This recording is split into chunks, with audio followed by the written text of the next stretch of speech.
Hepinize merhaba arkadaşlar. Bugün sizlerle beraber köpükten slime yapacağız. Yani köpük kullanarak küçücük, çok az yapıştırıcı kullanarak kocaman bir slime yapacağız. Öncelikle yapıştırıcımızı, şurada suyumuz var. Yapıştırıcımızı döküyoruz. Ben hemen dökeyim. Döktük. Şöyle suyu da var. Şimdi homojen hale gelene kadar karıştırıyoruz. Evet, homojen hale geldi.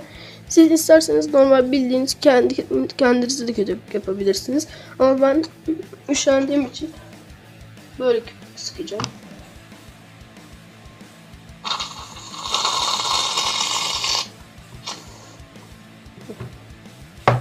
Şimdi karıştırıyoruz. Evet, homojen hale geldi. Şimdi boyamızı döküyoruz. Evet arkadaşlar, şu son şekli bu oldu. Şimdi içine birazcık pervol dökeceğiz. Ve karıştırdığımızda bir slime haline gelecek. İşte pervol.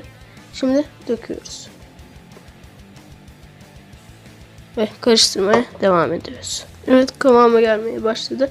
Şimdi elimizi sokup yoğurmaya devam ediyoruz. En sonunda da çok güzel bir hal aldı. Arkadaşlar oldu, gördüğünüz gibi. Oynuyoruz.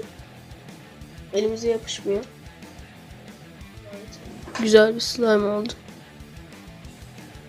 Parçası. Ben tuvalette bayağı uğraştım bununla. Birazcık sıvı yapmışım. Ama birazcık beklettikten sonra bu hale alıyor. Böyle. Gördünüz. Böyle bırakınca yayılıyor. Bakın.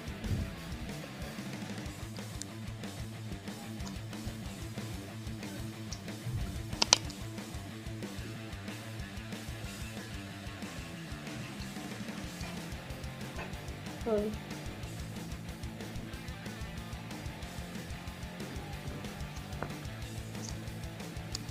Evet. Bizimki yeşil yapsaydık daha iyi olurdu aslında. Sümük gibi olurdu. Ama böyle de bence güzel oldu. Kahverengi. Ve slime.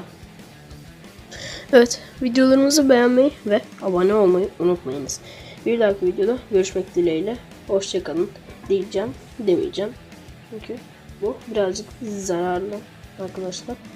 Çünkü sonuçta bu kimyasal bir maddeden oluşuyor. Hem yapıştırıcı hem de deterjan. Bir de bunun morakta yapılışı var. Onu da yapacağım. Ama boraks bayağı zararlı. Ciltleri çok zararlı. Gördüğünüz gibi aktarlardan eczanelerde falan bulunuyor. Başka bir yer satıyor bunu. Herkese de, çoğu kişi, birkaç kişi de yer alıyor. Yoksa sağlıklı bir şey olsaydı bakkalda bile bulunurdu yani. Yani bunu söylemek istedim. Birazcık az oynayın yani. Şöyle gösteririm ama yani oynamamakta fayda var. Videomuzu beğenmeyi ve abone olmayı unutmayınız. Bir dahaki videoda görüşmek dileğiyle. Hoşça kalın.